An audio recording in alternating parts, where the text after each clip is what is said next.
If you're shopping while working, eating, or even listening to this podcast, then you know and love the thrill of a deal. But are you getting the deal and cash back? Rakuten shoppers do. They get the brands they love, savings, and cash back. And you can get it too. Start getting cash back at your favorite stores like Target, Sephora, and even Expedia. Stack sales on top of cash back and feel what it's like to know you're maximizing the savings. It's easy to use, and you get your cash back sent to you through PayPal or check. The idea is simple. Stores pay Rakuten for sending them shoppers, and Rakuten shares the money with you as cash back. Download the free Rakuten app or go to Rakuten.com to start saving today. It's the most rewarding way to shop. That's Rakuten. Rakuten.com. Welcome into Off the Bench, presented by All Star Toyota. Ooh, you're scary. We're bringing you the spookiest sports talk in town. With Jacob Hester and Terrifying and terrible. live from the haunted Raising Cane's studio, here's Jacob Hester and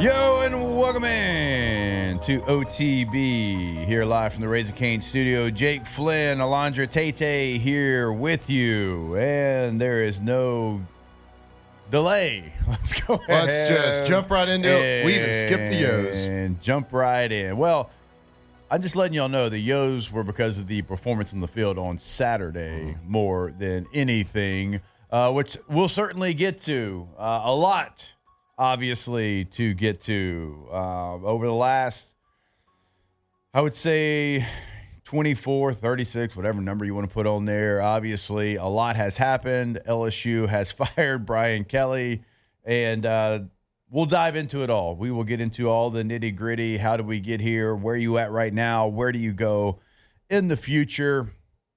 If you were in the stadium on Saturday night, maybe you're not surprised. Maybe you're not surprised by the actions of LSU on Sunday to let Brian Kelly go. That was as embarrassing of a loss as I can certainly remember. We were talking in studio here right before we hopped on, and there's been some moments where it's been tough.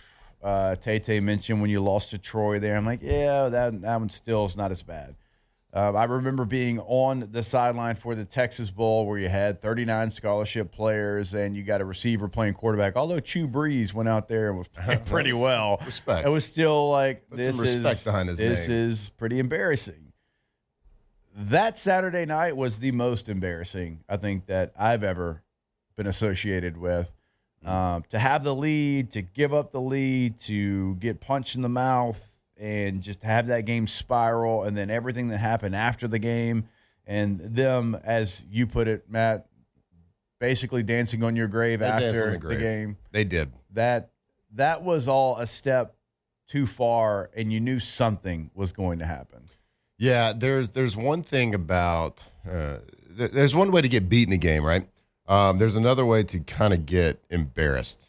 And the second half, we got embarrassed the second half. And then they did. They danced on the grave. They dunked on you after the game. And the optics behind it certainly pissed a lot of LSU fans off. Yeah. A&M fans taking over the student section, them doing their Texas A&M, whatever, with Warham, whatever it is. And they sway back and forth. The quarterback talking about that they weren't nervous the entire time during the game. And they said, Death Valley was underwhelming. Yeah. Their coach saying it. The great Tommy Moffitt and them getting a revenge game and, which they should have taken pictures on the Eye of the Tiger Lake. They turned Tiger Stadium into their home field. And if you're the man in charge, that falls on your shoulders. Yeah. It is your fault. So they had enough. Obviously, donors had enough. That was a big question, right? I mean, I don't know if anybody really thought that this type of move would be able to happen. Yeah. There's a dollar and cent. There's a business side of this. There's people that have to take money out of their pocket for this. And it's a lot of it. It's a lot of quiche. Yeah. And so it was this big question. Could it happen? Would it happen? Well, you just got embarrassed. on your home field. You haven't been fun to watch leading up to this. The people were disgruntled. People were waiting for something. And then when that happens, the way it did, the antics on the sideline of, undressing your assistant coaches, yelling at play, like all that stuff, that none of it looked good, right? Yeah. And then people just said enough is enough. They got together, and of course, like this show, we're going to kind of break all that down. There's a lot of rumors. This might be a rumor show. Who knows what it is? We're going to present you with the facts that come out and that we do have, but a lot of it's speculation. A lot of it's speculative right now. We don't know what we don't know at this point in time because everything is so fresh. But we do know that Brian Kelly has been relieved of his duties. Yeah, and the last 2 years, and there's so many different ways that we're going to attack this today. And Tate said it, yeah, maybe at some point, maybe we get to the Saints. That performance, who cares at this point. But you got, like, the last 2 years, A&M has beaten you 66-13 in the second half. I'll say that again just for those that haven't heard that. 66 points for the Aggies to 13 by LSU in the second half. You've led them at halftime the last 2 years and lost because it was 66-13 in the second half. Like, those are things that can't happen. Also, Matt talked about him yelling at the assistant coaches on the sideline. See, some of that I don't get to see because I'm calling the game and I'm on the radio. So I went back and I watched a TV copy this weekend. Of course, we watch a coach's copy. You don't see that on the coach's copy. Like, it's ball. Right. Yep. So I went back and I kind of watched some of that. And some of the questions like, what are we doing? Why are we doing this? How do you not know what you're doing? How do you not know how this is the outcome? Like that, Right. That was troublesome to me. Again, like, I don't get a chance to see this. And so, because I'm either calling the game or I'm watching coach's tape. But when I see that, and then it was my wife, she's like, that's kind of every game. I was like, every game? She's like, Yeah. Every game. Like, that's troublesome. Like, this is your team. You're the leader in charge. This is your offense coordinator. This is your defense coordinator. This is your special teams coordinator. You should know what's going to happen before it happens. Like, when a play's called, like, you should know the outcome because you know everything that's going on within the program. Yeah, as a head coach, it's your job to be familiarized with every single intricate detail of every play call and understand what the concept is. So, like, we are certainly not lip readers, but it's pretty easy to read lips out there. And when you are continuously asking, what are we doing here? Why are we calling that? You can't call that in that situation. Like, you have the final say of everything. So that's why it was his head on the chopping block. I mean, he has the overall say of everything. But look, I mean, the antics on the sideline, it's a terrible look for not only your program, but let's talk about the individual players watching it too. Yeah. Like, the individual players, of course, like, there's, like, coaches are going to yell at players. Fine. Whatever. There's a way to do it. There's a way not to do it. There's always needs to be mutual respect between that. But that's part of being a coach. You have to know what works for your players. You got to know there's a time and a place for everything. Yeah. But I don't know if I've really ever seen a head coach in the face of assistant coaches as much as I've seen it. Maybe if tempers flare every, like, once in a while. Yeah. But usually they're getting after it on the headsets, like talking to each other on the headsets, and they're not making a display of it. Yeah. It was really obvious that it was what just happened. I don't know what just happened. I'm confused at why we did something or why we called something. I didn't step in to stop it. Now I need to go make sure that other person knows I'm blaming him for it. Yeah. And I don't know if he, like, had the peripherals of saying, like, I need to make sure everybody else knows it was somebody else's fault or what. But that's sure what it seemed like to me. Yeah, Charles says inside the Bayou Ford chat, Saban yelled at coaches. Yeah, we're not talking about, like, yelling at coaches. It's the what are we doing? Why are we doing this? It was also, like, the things that were being said that we're talking about. Yeah. At least for me, like, viewing that, and it's like, what are we doing? We can't do that on third and whatever with no timeouts. Okay, well, one, like, and we'll get there. Trust me when I say we'll get there, the game breakdown of Texas A&M, because, again, what the hell. But, like, as soon as that comes in as the head coach, it's like, no. Because Right. I know this offense as well as you do as well. Yeah. That's next. Yeah. Yeah, Saban yells at his coaches, like some, but more when it's Saban like would yell at his coaches too, it was like for the individual on the field that messed up. right, He would just yell at their position coach. right. It wasn't like, "What are you doing?" Like, don't call it. Like, it was. Let's call it what it is too. Like, some people can, like, if you do it naturally, you come off pretty all right. It looks natural. If you do it in a fake way, it comes off as a fake way, like you're trying to make a statement. Like, there's a way that, like, some people are look cool when they use curse words. Some people just try too hard, right? It seems like this is one of those situations where, like, I'm going to yell because I'm trying to pass off blame here. Well, I guess the buck stopped here. So there's going to be a lot of talk of what went wrong, and eventually we'll get to maybe what the future looks like. And I know, and look, this is There's going to be a lot of speculation. I mean, this isn't like, oh, for sure. we don't know facts. We don't have facts, and it, like I said, it'll trickle in throughout the day, and we'll present them as they pop up. But a lot of it's just going to be speculative and kind of talking about what the next step is. And look, this is how this works. There's going to be a lot of rumors, and I was telling y'all, like, at 9 a.m. yesterday, I had ESPN, Yahoo, On3, somebody from those, like, Who's who? And it was like, I was like, guys, I'm just trying to get ready for these 10U flag football playoff games. I'm trying to jump on the trampoline with my daughter. Can y'all let this rest? But, like, that's how this works. And I only bring it up to say, like, over the next days and weeks, that's how it's going to work. And those guys are going to find it out. We'll have that information, and we'll give it to you.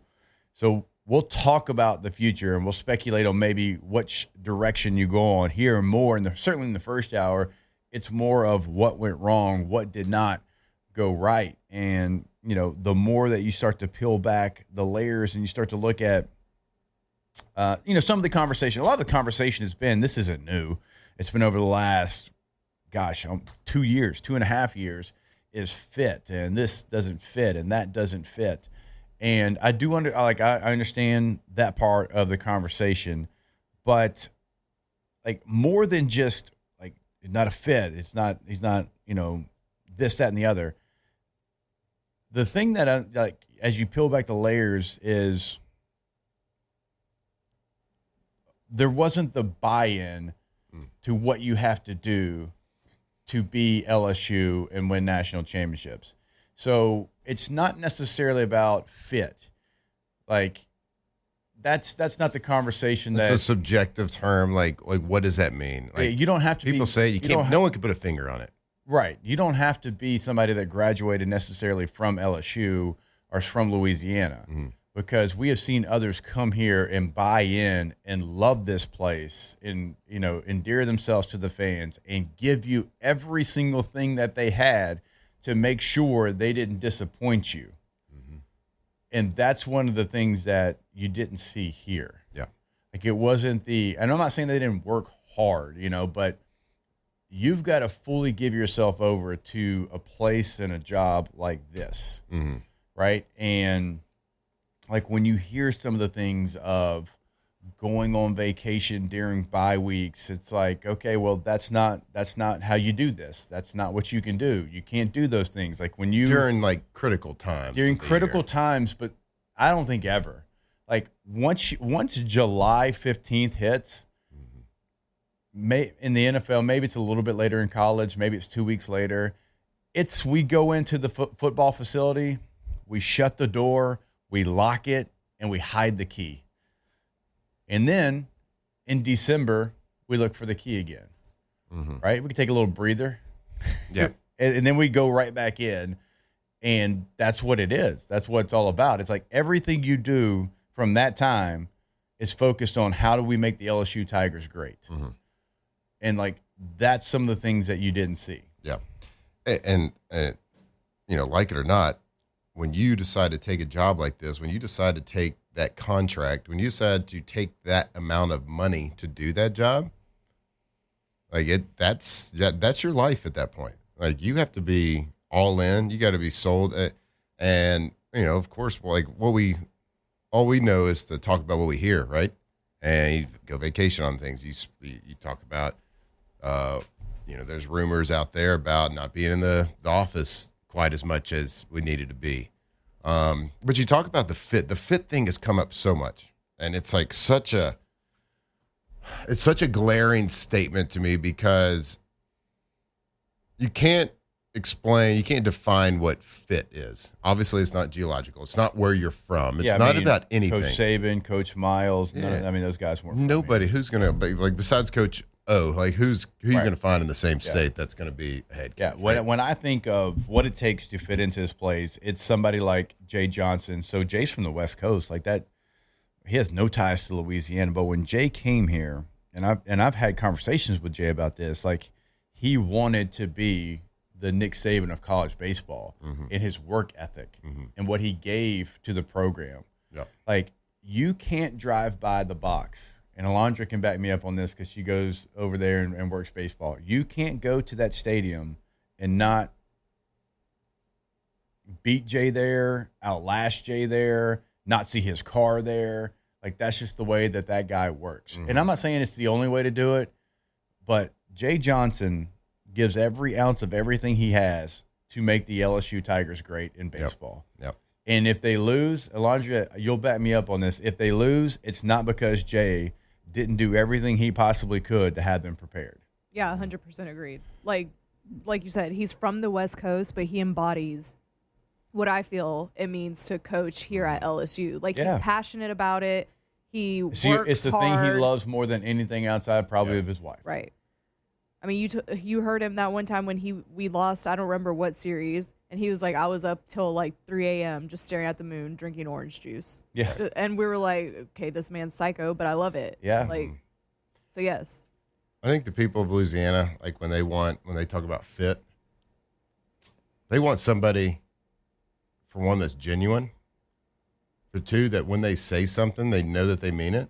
And like it got with this Brian Kelly, or got off to a kind of a rocky start with that, right? With the, we laugh about it, but the fake accent and all the just kind of, It's like you can tell, like, when somebody is truly, truly bought in and in it and authentic with it. I think being authentic is the key word here. Authenticity is what you're looking for. Authenticity, it's a big word. I saw you go for it. But you ask, I'm asked all the time for years, and I ask other people, and I hear other people talking, and it's like, hey, what do you think about Brian Kelly? And it's like, I don't know. I think he's pretty good. Don't really know him. Yeah. And so when you don't know that, like, the people of Louisiana, LSU fans, want somebody that is all in, bought in to the program, and then that can tell when that man speaks. It's like I know what's in his heart when he speaks. I don't know if we've ever known that. Yeah.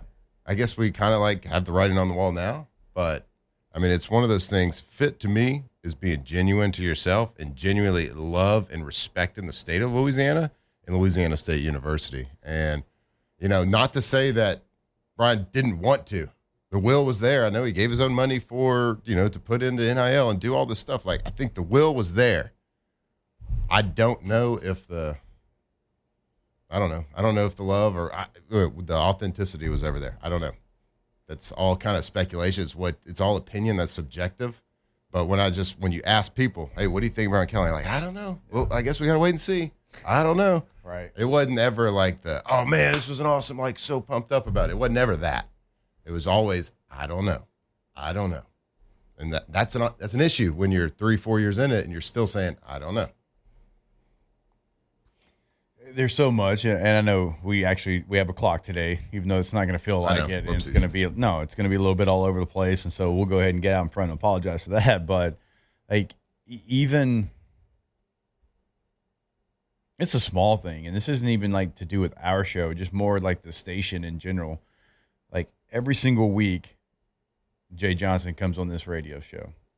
Every single week, Kim Mulkey comes on this radio show. Every single week, Coach O came on this radio show. And again, it could be Hunt Show, Matt Show, Haney, and I. Like, I don't care. More the station. Brian Kelly went on Paul Feinbaum show. And that's not to say that, like, don't do that. Oh my gosh, well, how'd you mistreat us? I'm saying, like, Jay and Kim and Coach O, like, they wanted to talk to LSU fans. they didn't care to talk to SEC or their sport fans. They wanted to talk to LSU fans. Mm-hmm. And when we started doing that with Jay, like that was his one thing. He's like, yeah, I'll do it. I'm going to talk to LSU fans every Thursday. Absolutely. Mm-hmm. Like, we'll do that every week. And that was him. Like, it wasn't even like us asking him to do it every week. He's like, we'll do this every week. Yep. Those are the things that we're talking about. And it seems like a small thing, but those things start to pile up. And, like, those coaches wanted to talk to LSU fans. They wanted to talk to the people that are listening to us right now. They wanted to talk to the people that are in the chat every single day. Yeah. And they said that. Like, those, like, when you talk to those coaches, you genuinely know who those people are as a person.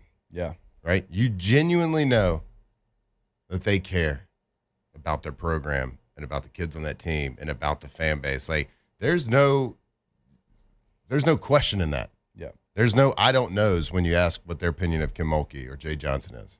There's no I don't knows there. And I just don't, we can't say that we ever truly, whether he did or not, I don't know. It just, being genuine, it never seemed genuine. Yeah. And that's my definition of the fit. Yeah, exactly. I don't, on a map, I don't really care where you're from. I think it's all the things that we just talked about. It's something we'll continue to talk about. So many different directions that we can go with this deal. At some point we'll come back to what the record was. And so we're going to do we kind of have a thing on this show. We're going to do it? Eulogy? I'm down for this. Maybe a little bit later. Should we do the eulogy? Yeah, let us we've know. done it for every other coach. Let us know I feel inside like the there's chat. no exceptions. That's right. We got a standard here on Off the Bench. Yeah. We can't make exceptions, right? Right. I don't think so. Let us know in the chat if you want us to do a eulogy. Maybe we'll do that. Maybe it's an hour 3 situation. Yeah, feels like an hour 3 situation. We're glad to have you here with us. Obviously, big day for LSU athletics, and there's a lot of jobs that are open right now. But just know, and I don't care what anybody says, I'll fight anybody that wants to argue this point. Put them up. The LSU job is the best job available because the LSU football job is a top 3 job in the sport. Regardless of what job was open, it would be in the top 3. Even if you don't agree with that, you can't deny it's a top 5 job. That's what it is. You're LSU, and almost said a curse word there, and do it. You are going to have the opportunity to change the direction of this program and get it back to the LSU standard if you handle it right. And we'll talk all about that when we come back here on OTB. Off the bench. Whew, what's the situation for FCC fines in a situation like this? I don't know. You got like slap on the wrist type deal? Because your boy got sweat on the back. I think they make exceptions for the situation like that. Yeah, if your coach gets fired at your school. But if you do get fined, you know what you should be drinking? Dos Equis. I enjoyed a big Dos Equis on Friday at some good old 40? Superior. Sat down. I think it was a big old, like it actually looked like it fit in my hand. If that tells you exactly. Go for Dos. Maybe you're celebrating something. Raise a glass. Drink a Dos Equis. Why would you be celebrating? Just saying. I don't know. Just saying. It's weird. You got a bye week. Maybe you got a little getaway plan. You should enjoy that with a Dos Equis. It's always a great time to go for Dos. Go for Dos, that delicious Mexican lager. Make sure if you're going to do it, drink responsibly. And like you said, if you're celebrating anything, make sure you're drinking Dos Equis. Go for Dos. This ain't no disco. It ain't no country club either. This is LA. All I wanna do is have a little fun before I die. There's a man next to me out of nowhere. It's apropos of nothing. He says his name is William. I'm sure he's Bill or Billy or Mac or Buddy. And he's playing Tigers turn talkers. This is Off the Bench.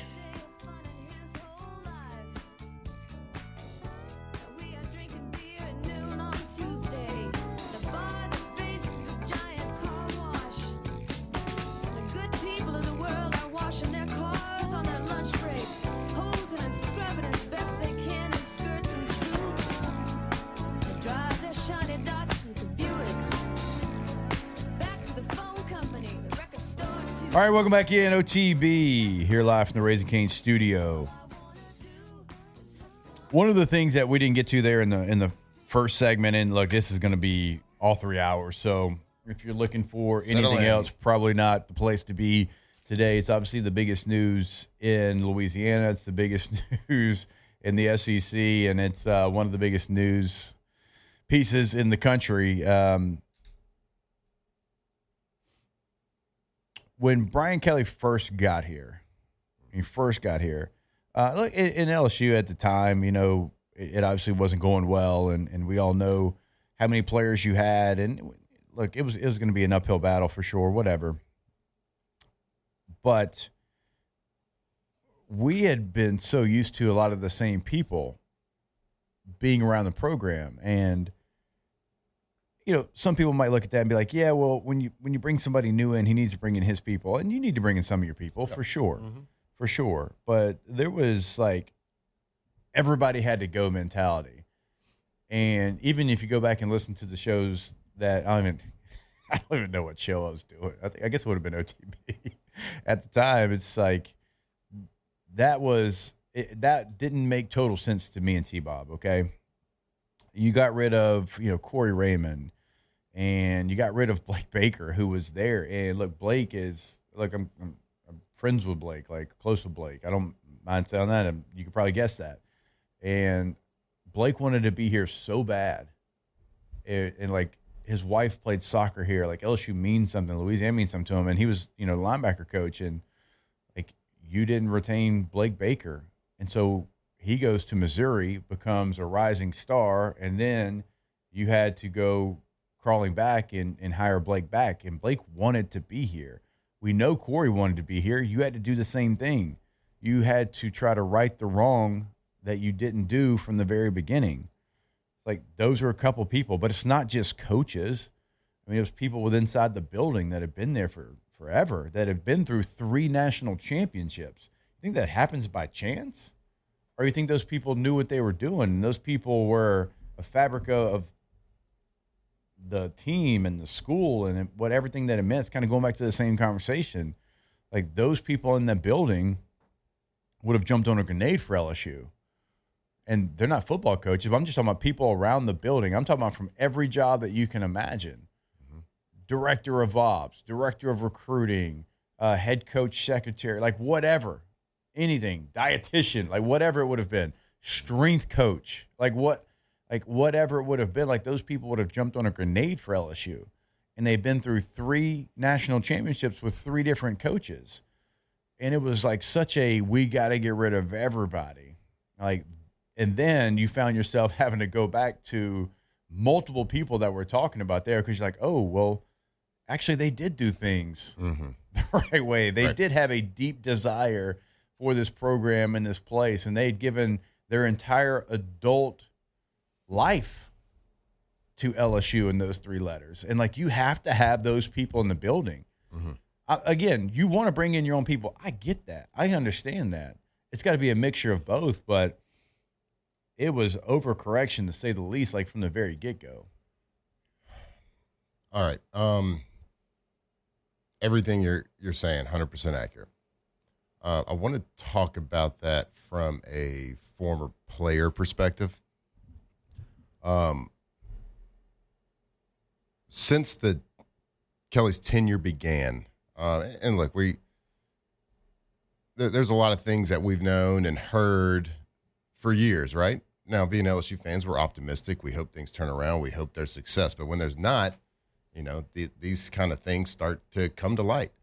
From a former player perspective, for the majority of people that I talked to, that I played with, that we sweat with, we bled with, we fought with, and the people that came before us and the people that came after us,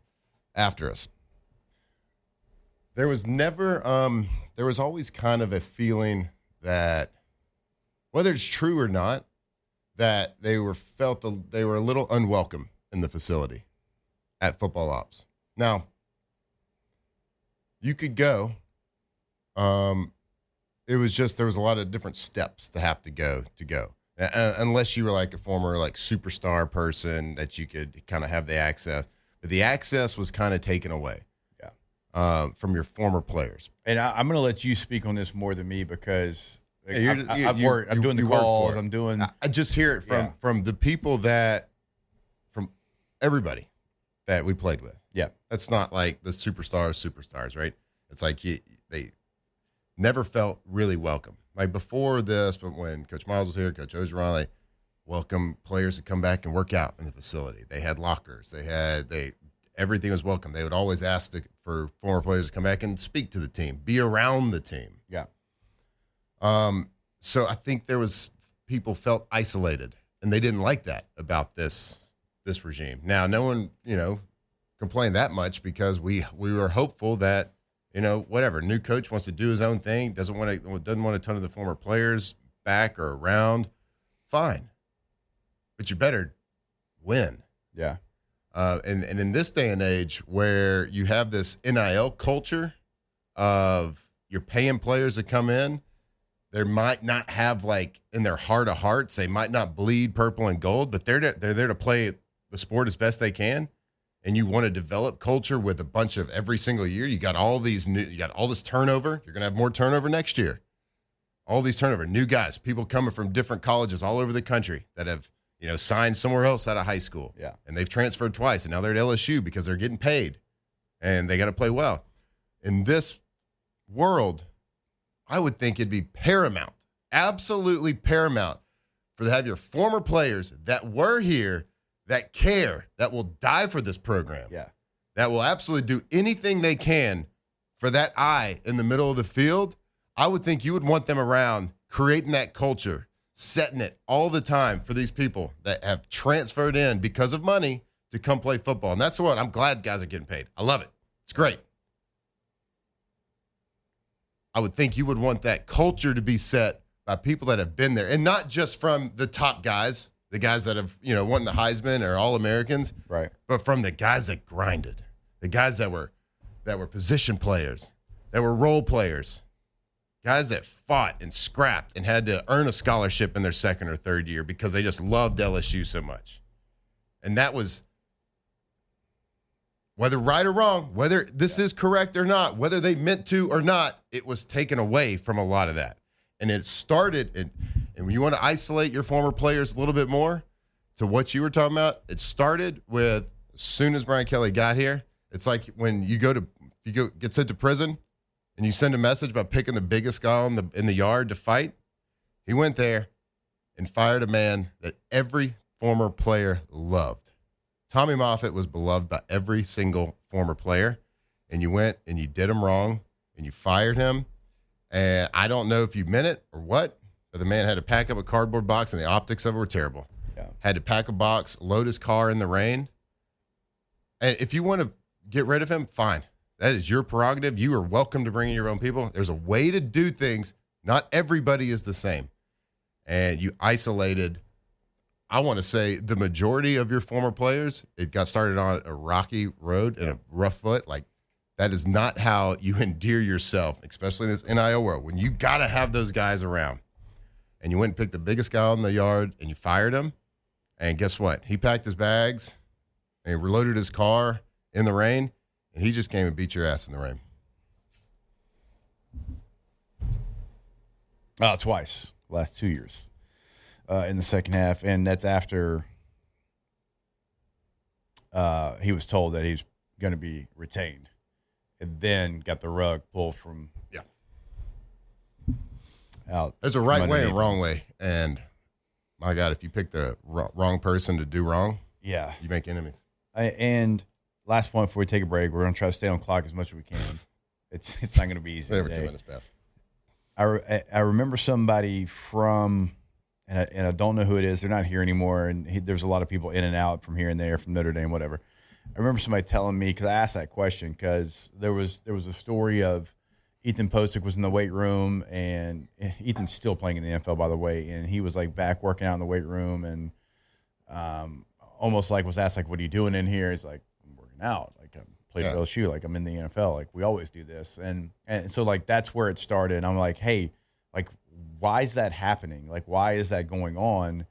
Because, like, we used to have lockers in here where we worked out and like they would keep like if we were in the NFL, we had a locker, we had a loop, we had like, and they embrace it. And they said, well, you know, being in South Bend, Indiana, like nobody's from there. And so like nobody lives there and nobody moves back there. And so like it's never really been a thing. And so it's overwhelming for all the people that still live around the program and are still wanting to be in the building. Like we just haven't ever really had to deal with that. Yep. And so we're trying to navigate how to deal with that. That was the answer that I got when I asked the question, because it made me angry, because I'm like, Ethan's not from here. Ethan came here. Ethan was a great player here. Ethan's still a great player, still playing in the NFL.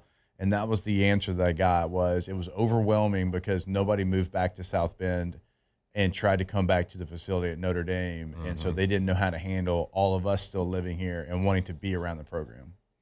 And they didn't handle it. Nope. They did not. So, yeah, you isolate the former players and you lose a pretty big, what could have been a good support group for And it. I also think it means something that we do move back here. I'm not from here. I'm from Shreveport. I'm from Louisiana. I'm not from Baton Rouge. Matt's not from here. He's from Texas. Dick Dixon's not from here. He's from Ocean Springs, Mississippi. I mean, we could go on and on of the people that aren't from Baton Rouge, aren't from South Louisiana, but where do we find our way back to? Baton Rouge and South Louisiana, because we love we were just this a fit. place. We were a fit. We were a fit. We were a fit. All right, we'll take a break. More OTB when we come back here live from the Raising Cane's studio. Off the bench.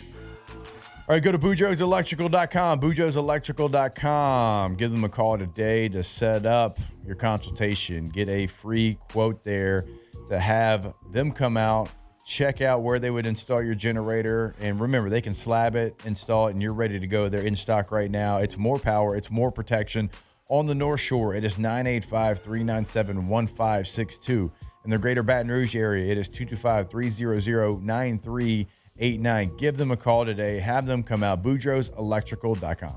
That's right, BoudreauxElectrical.com, your Generac whole home generator dealer. So if you want that peace of mind, you know, we're kind of past a lot of the storm season, but you never know. Like last year we got a random like 8-10 inches, whatever it was, of snow, and power went out everywhere. Make sure you got that peace of mind to protect your family, protect your things, protect the things in your freezer, whatever it is. Give them a call today. Go check them on their website. Get that, request a free Generac quote right there, BoudreauxElectrical.com.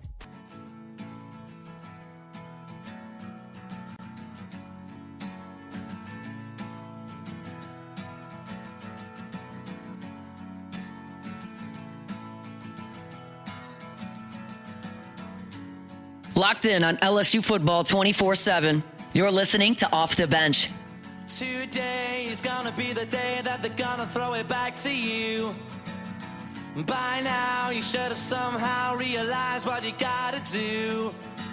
I don't believe that anybody feels the way I do about you now.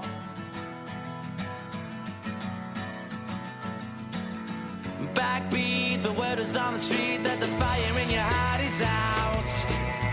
I'm sure you've heard it all before, but you never really had a doubt. I don't believe that anybody feels the way I do about you now. All right, welcome back in OTB here live from the Raising Cane's studio. Got some good news. What's that? Votes are in the chat. Hour 3, there will be a eulogy happening on this show. All right. Better get to typing. Might be electric. Might be. A lot of like, why are y'all just now speaking on this? Like, should have been talked about. Like, you don't get then.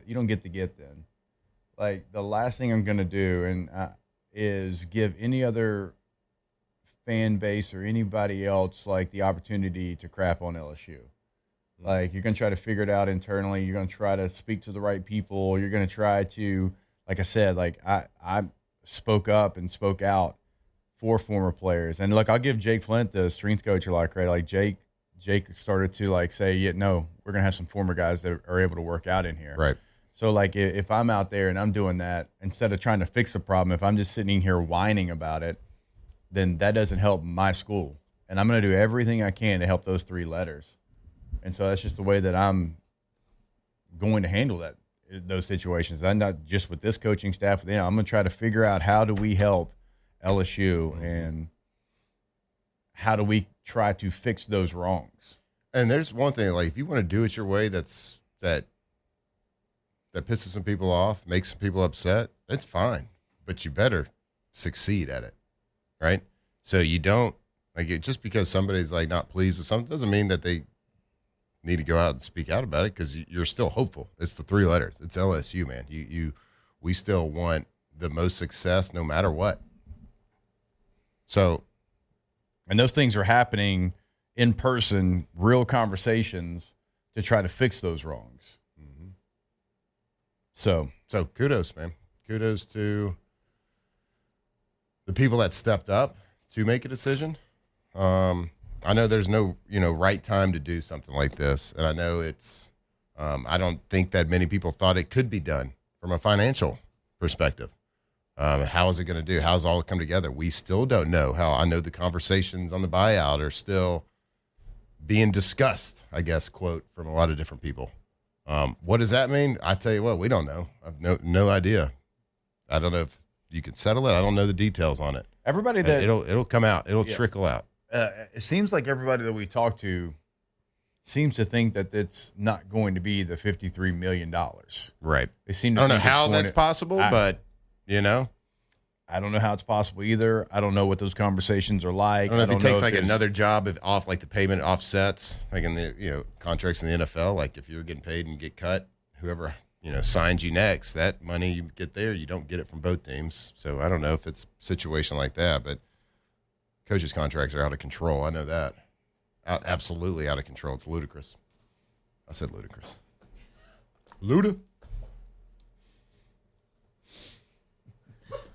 I'm pretty proud of that one.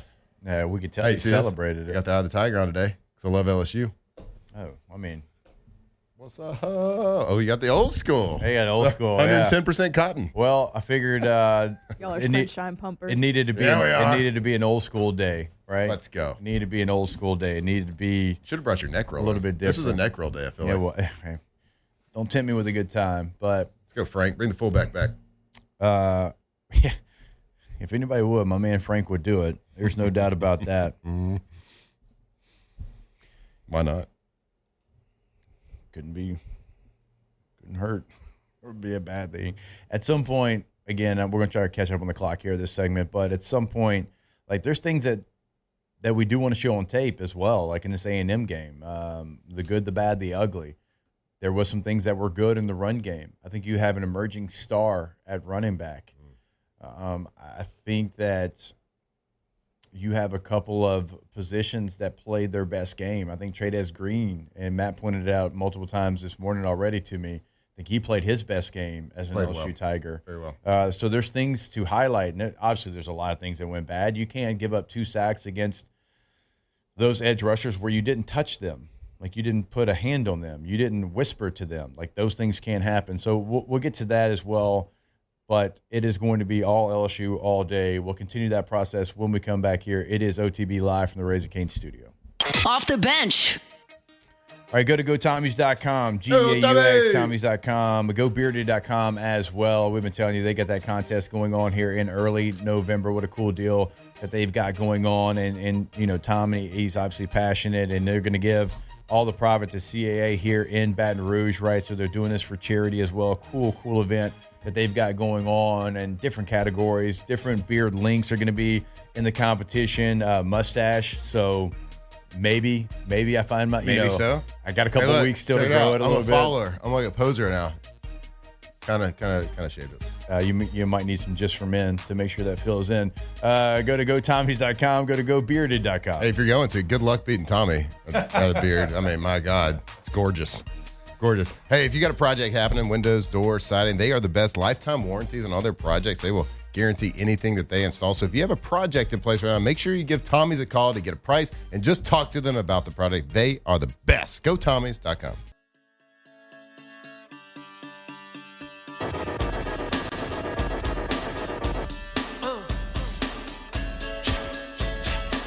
Locked in on LSU football 24/7. You're listening to Off the Bench.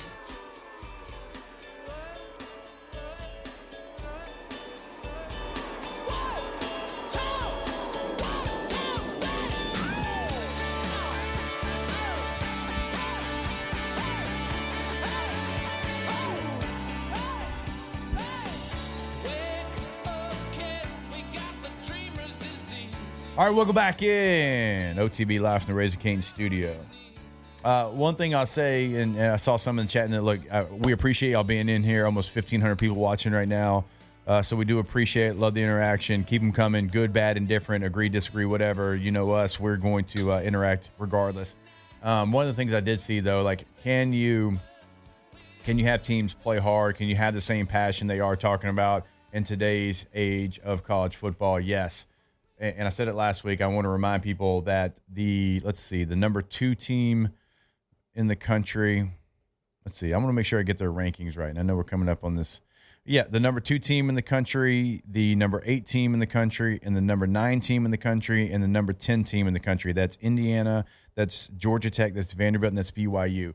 Turn on the tape, watch those teams, and tell me that you don't see teams playing like they used to. Teams playing hard as hell. Teams giving you everything they've got. Those players, look, every one of those teams outside of BYU, they got transfer quarterback. They got transfers all over the place. So it's not, you can't take a transfer. No, you have to set a culture. And when you set the culture and you set the expectation, it's non-negotiable.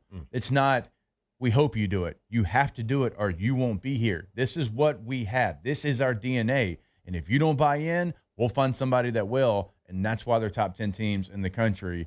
More OTB when we come back. Hour number 2. Off the Bench.